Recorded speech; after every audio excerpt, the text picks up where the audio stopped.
নমস্কার বন্ধুরা, আপনারা সকলে কেমন আছেন? আজকে আমি এই ভিডিওতে আপনাদের সাথে শেয়ার করব দু রকম পদ্ধতিতে মানকচু বাটার রেসিপি, যেটা গরম ভাতের সাথে খেতে লাগে দুর্দান্ত। এছাড়াও ভিডিওতে থাকছে অনেক টিপস, যেটা ফলো করে মানকচু বাটা তৈরি করলে গলা ধরার মতন সমস্যাটাও কিন্তু একদমই থাকছে না। তো তাহলে আমাদের আজকের এই রেসিপিটি শুরু করা যাক। আর আমি প্রিয়াঙ্কা আপনাদের সকলকে আমার চ্যানেল ডেলিশিয়াস রেসিপি বাংলাতে স্বাগত জানাই। তো তাহলে দু রকম পদ্ধতিতে কচু বাটা তৈরি করতে আমি এখানে নিয়েছি 500 গ্রাম পরিমাণে মানকচু। মানকচুটা আমি আগে থেকেই পরিষ্কার করে রেখেছি। তো আপনারা একটু খেয়াল করলেই দেখতে পাবেন যে এখানে মানকচুর স্কিনটাকে কিন্তু আমি একটু মোটা করেই ছাড়িয়ে নিয়েছি।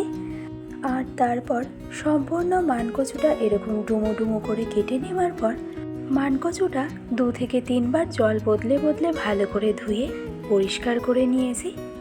এবার পরের স্টেপে যাওয়ার আগে সবার প্রথমে হাতের মধ্যে অল্প একটু নুন ও একই সাথে হাফ চা চামচের মতন একটু সর্ষের তেল নিয়ে এই নুন ও সর্ষের তেলটা দু হাতে খুব ভালো করে মাখিয়ে নেব।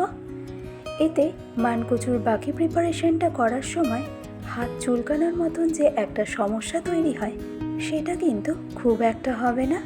তবে চাইলে আপনারা গ্লাভস পরে নিতে পারেন। এবার এই কেটে রাখা মানকচুগুলোকে একটা গ্রেটারের সাহায্যে খুব ভালো করে গ্রেট করে নেব। তবে যদি আপনাদের হাতে খুব কম সময় থাকে তবে সেক্ষেত্রে মানকচুটা একদম ছোট ছোট টুকরো করে কেটে নেওয়ার পর মানকচুটাকে আপনারা ব্লেন্ড করেও নিতে পারেন। বাট বেটার রেজাল্ট পেতে হলে ভালো হয় যদি আপনারা মানকচুটা একটু সময় নিয়ে এভাবে একটু গ্রেট করে নেন। তো দেখুন, একইভাবে আমি সম্পূর্ণ মানকচুটাই গ্রেট করে নিয়েছি। এবার এই গ্রেট করা সম্পূর্ণ মানকচুটা একটা ব্লেন্ডিং জারের মধ্যে ট্রান্সফার করে নিয়ে কোনো রকম জল ব্যবহার না করেই এই মানকচুটা একদম স্মুথ করে বেটে নেব, যাতে এই মানকচুর পেস্টের মধ্যে কোনো রকম দানা দানা খুব বেশি না থেকে যায়। তো দেখুন, সম্পূর্ণ মানকচুটাই কিন্তু আমি একদম স্মুথ করে বেটে নিয়েছি। এবার এই মানকচুটা একটা স্টেনারের মধ্যে ট্রান্সফার করে নেব। এবার একটা চামচ অথবা স্প্যাচুলার সাহায্যে মানকচুটা উপর থেকে এভাবে প্রেস করে মানকচুর মধ্যে যে দুধের মতন একটা লিকুইড অংশ রয়েছে সেটাকে আমাদের বের করে দিতে হবে। আর এই স্টেপটা কিন্তু ভীষণভাবেই গুরুত্বপূর্ণ। তবে আপনারা এখানে স্টেনারের পরিবর্তে কোনো সুতির কাপড়ও ব্যবহার করতে পারেন। তো দেখুন, সম্পূর্ণ মানকচুটাই কিন্তু আমার খুব ভালো করে স্টেন করে নেওয়া হয়ে গেছে। আর মানকচুর থেকে দুধের মতন অংশটাও কিন্তু বেরিয়ে গেছে। এবার এটাকে আমরা ফেলে দেব। আর এই দুধের মতন অংশটা থাকলেই কিন্তু মানকচু বাটা খাওয়ার সময় গলা ধরার মতন সমস্যাটা থাকে।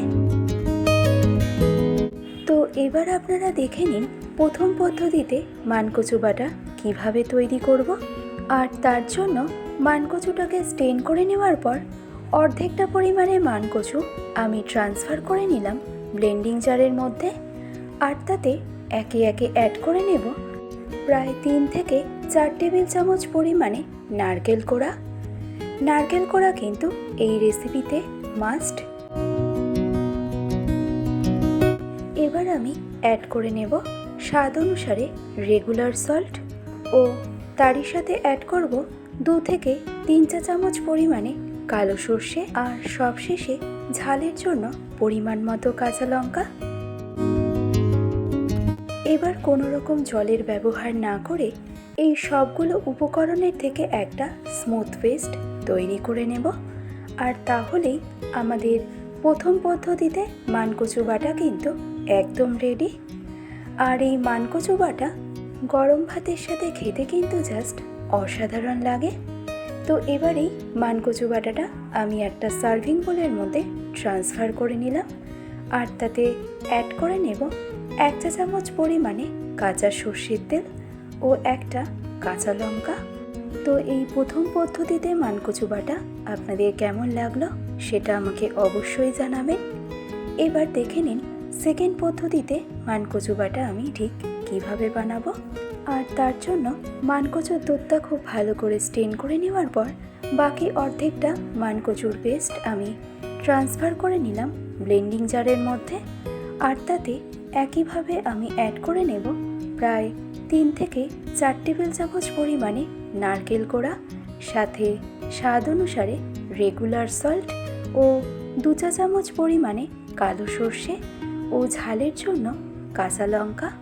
এবার কোনো রকম জলের ব্যবহার না করেই এই সবগুলো উপকরণের থেকে একটা স্মুথ পেস্ট তৈরি করে নেব, যাতে এই পেস্টের মধ্যে খুব বেশি দানা দানা একদমই না থেকে যায়। এবার একটা ফ্রাইং প্যানের মধ্যে আমি নিয়ে নেব 3 চা চামচ পরিমাণে সর্ষের তেল। মিডিয়াম টু হাই ফ্লেমে তেলটাকে খুব ভালো করে গরম করে নেওয়ার পর ফোড়নের জন্য আমি অ্যাড করলাম 1/2 চা চামচ কালো জিরে। এবার তেলের মধ্যে কালো জিরেটা জাস্ট একটু ভালো করে নেড়েচেড়ে নিয়ে কালো জিরের ফ্লেভারটা ছেড়ে দিলে এবার ঠিক এই পর্যায়ে এসে তৈরি করে রাখা মানকচুর পেস্টটাকে দিয়ে দেব। গ্যাসের ফ্লেমটাকে আমি এই সময় একদম মিডিয়ামে করে দিয়েছি। এবার মিডিয়াম ফ্লেমে ক্রমাগত নেড়েচেড়ে মানকচুর পেস্টটাকে খুব ভালো করে কুক করে নেব। আর এই সময় ফ্লেমটাকে কিন্তু কোনোভাবেই হাইতে রাখা যাবে না। তো মিডিয়াম ফ্লেমে এই মানকচুর পেস্টটাকে যে খুব বেশিক্ষণ সময় ধরে কুক করব তা কিন্তু একদমই নয়। মোটামুটি 4 থেকে 5 মিনিট সময় ধরে মিডিয়াম ফ্লেমে মানকচুর পেস্টটাকে কুক করে নিলেই দেখবেন এক পর্যায়ে এই মানকচুর পেস্টটা কিন্তু কড়াই অথবা ফ্রাইং প্যানের গায়ে থেকে ছেড়ে ছেড়ে চলে আসবে। আর যখনই দেখবেন এই পেস্টটা কড়াই অথবা ফ্রাইং প্যানের গায়ে থেকে ছেড়ে ছেড়ে চলে আসে, তখনই এই পর্যায়ে টেস্ট ব্যালেন্সের জন্য আমাদের অ্যাড করতে হবে 1/2 চা চামচ পরিমাণে চিনি। চিনিটা কিন্তু মাস্ট, এটা অ্যাভয়েড করলে একদমই চলবে না। তো এই চিনিটা অ্যাড করার পর আরও 1 থেকে 1.5 মিনিট মিডিয়াম ফ্লেমে মানকচুর পেস্টটাকে কুক করে নিলেই আমাদের দ্বিতীয় পদ্ধতিতে মানকচু বাটা কিন্তু একদম রেডি। আর গরম ভাতের সাথে এই মানকচু বাটা খেতে কিন্তু জাস্ট অসাধারণ লাগে। তো আমার আজকের এই 2 রকম পদ্ধতিতে মানকচু বাটার রেসিপিটি আপনাদের কাছে কেমন লাগলো সেটা আমাকে অবশ্যই জানাবেন। ভালো লাগলে রেসিপিটি অবশ্যই ট্রাই করে দেখবেন।